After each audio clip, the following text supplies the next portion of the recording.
Hello everyone, I've got Josh here from Manspire. Hello Josh, how are you doing? I'm good, thank you. How are you? Yes, I'm very well. Excellent. Busy today for yourself? Today and yesterday has been very busy for us. I've been on stage for the Young Feds, representing the Men's Hairdressing Federation. Recently I've seen the video you launched with your scissors. I've seen you cutting the line, it was very impressive. All the outlining and the line in as well, the part line. How did you do that? Yeah, I've seen it, it was wicked. So I'm just going to present to you these, which are my favorite scissor at the moment. Now, being a previous hairdresser as well as my co-director Samuel Palmer as well, we were both from a hairdressing background in some ways, and we have come across so many scissors.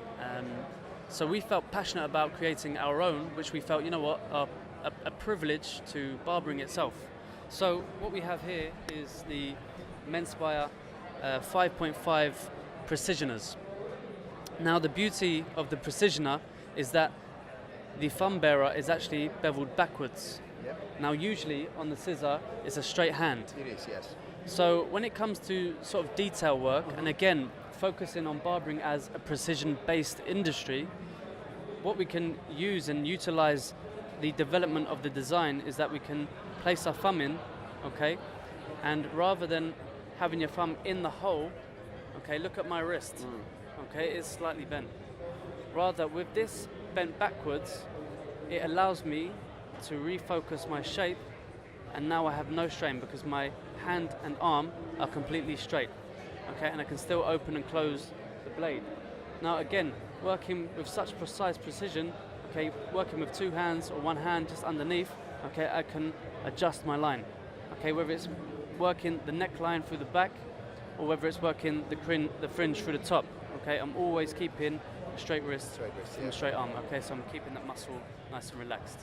That's brilliant. Is that the key to the size of the scissors as well? Are they coming in different sizes, or would you prefer, like, say, is it 5-inch, this one? Yeah, so this is a great question again, really good question, I appreciate that.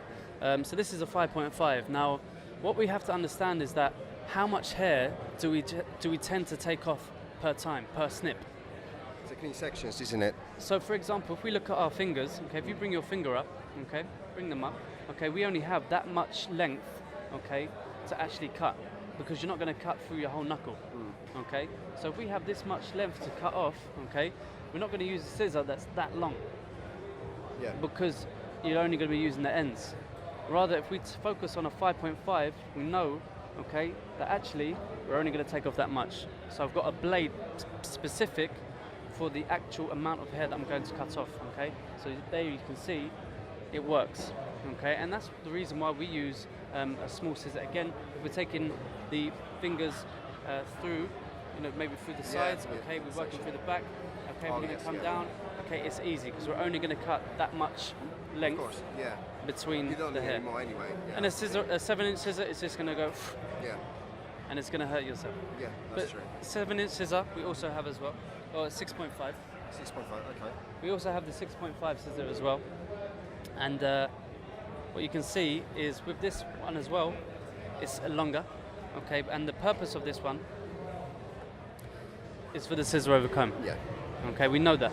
We know that I'm not going to cut too much hair off here, okay, because the blade is too long, okay, we can see, all right? But the detail on this one is that we have this extra thumb bearer, okay, this is extra thumb bearer, okay? So how we like to utilize this specific scissor, okay, is that if we focus on the thumb hole, okay, we can focus on complete power. If we work on this thumb bearer, this extra part, we can focus on accuracy, okay? So it's just slightly smaller movements. So with your techniques and your scissors, what would be the difference between the scissor over comb using Manspire scissors or clipper over comb using just the normal clippers?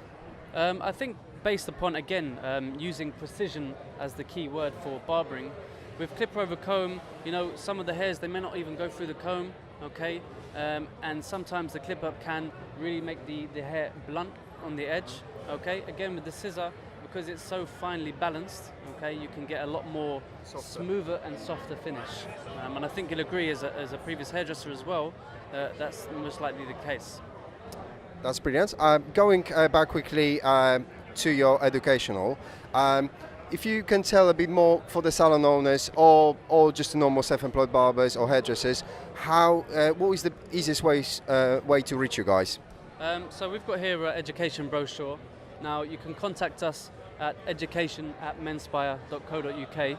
The courses that we teach, we have a fundamentals course, we have an academics course, and we have a master course as well. We also have a 6-month development program, which is where the student will come to us once per month for the space of 6 months. Now, the benefit and the wisdom behind this is that they will come onto the first course, okay, and they will learn something, take something away, and practice it over the course of a month. Rather than going on a week's course. Maybe in the pills, it's too much to take, isn't it? It's too much information to process, okay, to complete their knowledge in a short amount of time. So rather, we have developed a 6-month program where they'll come to us once per month, okay, and they'll retain the information from the previous month because they practice it in their own salon. And then what we can do is further advance them from that. But we actually go into finer details on the actual days. We have fundamentals of layering, fundamentals of graduation, fundamental fading lines, and then we have a social media experiment as well. So it's quite fun as well. That's brilliant. Thank you very much for your time. Thank you.